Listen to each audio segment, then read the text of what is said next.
Welcome back to Yang Daily. I'll be your host, Alex Cheney, bringing you all the Yang news you need to live your life right. The New York City mayoral race finally comes to a close, the end times continue, and we've got some action news on the CTC, UBI, and 4-day week campaigns. Let's get to it. Quick shout out to our Tier 3 patrons, Shay Meehan and Nathan Stankowski, as well as all our other patrons. You keep us all informed and engaged. If any of you out there want to join these advocates of humanity first and independent journalism, head on over to patreon.com/YangDaily. It would only take a couple of bucks a month from each listener to keep this podcast and community going and growing into the future. Now on to the news. The final results are in for the New York City mayoral race. Assuming the election board hasn't made any more mistakes, Adams has pulled out the victory, beating Garcia by a single %. New Yorkers have elected the avatar of corruption himself, FML. That is, those who voted at all. Out of a population of over 8 million, less than 1 million voted. And even among those 1 million, 135,000 had no say in the final outcome because they ranked neither Adams nor Garcia. Adams won by less than 9,000 votes, or 6% of the exhausted ballots. Worse, if I'm reading the data correctly, it appears over a third of New York City Yang Gang did not rank Garcia, Wiley, or Adams. That would be very bad, because Adams won by a margin 4 to 5 times smaller than that group, meaning if even a quarter of those ranked Garcia after Yang, Adams would have lost. This is a failure to utilize RCV, either that or ignorance of Adams' record. To be fair, it's also partially a failure of New York City limiting RCV ballots to a max of 5 rankings, which means some of those voters likely ranked 5 people, but none of them were the top 3 candidates, resulting in them having no say in the final runoff. This is one reason to prefer score or approval voting. While they could have allowed ranking of all the candidates, it grows cumbersome, so it's often limited, partially defeating the purpose of RCV. Yang Gang were also not the only group guilty of this, of course. It just hurts more since Yang strongly promoted RCV. And for good reason. RCV turned what would have been a landslide win for Adams into a nail-biting race between him, Garcia, and Wiley, showing just how much plurality voting misses. As for what happened to turn Andrew's massive lead in early polls into a 4th place finish, I think his podcast episode answers that much better than any other conjecture I've heard. In short, he attributes it mostly to shifting issue priorities and biased media coverage. When the race began, the biggest issue on voters' minds was COVID and the economic recovery. Yang was well positioned to lead on those, but as the pandemic eased and crime rose, concerns over public safety turned to policing, according to the polls. Unsurprisingly, that shifted the advantage substantially from the outsider entrepreneur to the establishment ex-cop. People gave up on change and fled to their comfort zone, likely not realizing that Eric is a criminal himself. In our low-information elections, image and labels matter much more than policy. Ironically, just as I think Yang would have done much better in the presidential election had it been held later in the year, I think he would have done much better in the mayoral race had it been held earlier in the year. Timing is not his friend. The media only compounded the issue as Yang was strongly in the lead and a national unconventional figure. Almost all the attention was focused on him, both in the media and other campaigns, and it wasn't friendly. Whether by dint of racism, insider politics, or sheer habit, when Adams became the frontrunner, nothing changed. The media remained focused on smear stories aimed at Andrew and ignored Adams' enormous rap sheet of crime, corruption, and ethics violations. Most voters probably had no idea about that when they went to vote.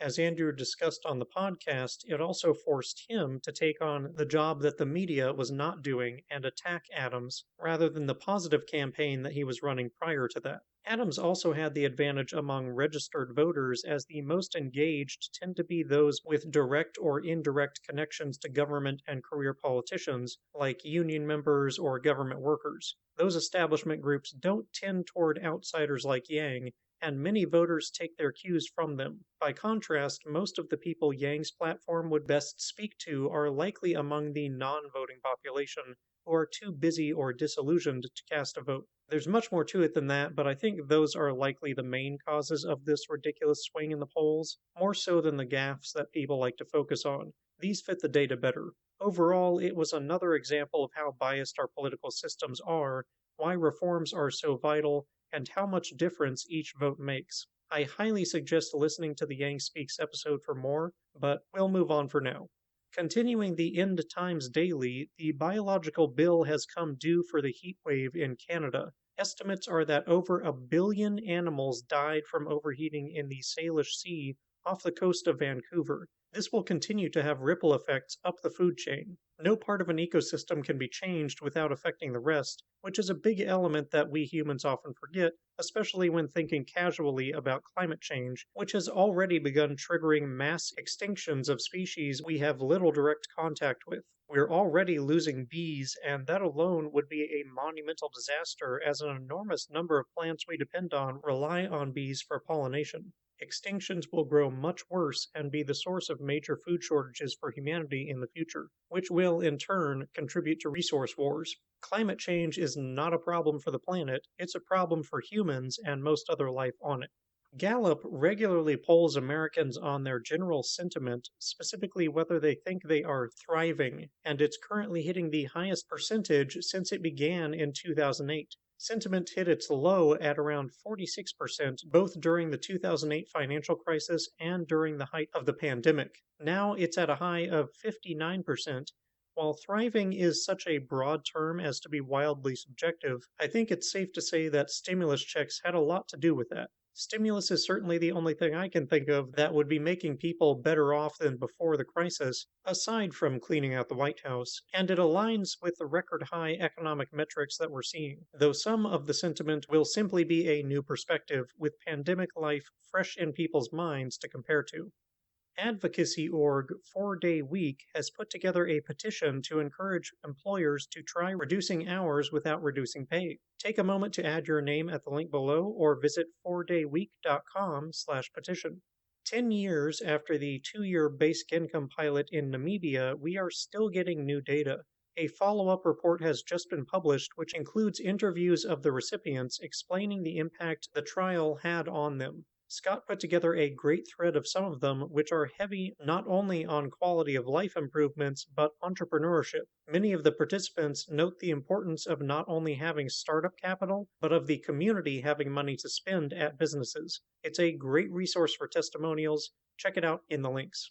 Finally, Congress members will be holding rallies and other events in cities across the country in support of making the child allowance permanent. This will be happening tomorrow, now today, July 8th. There are too many events to list here. Check the link below for a map and a list of all the events to see if one is near you. It's well past time that we secure the survival of kids as an unconditional right.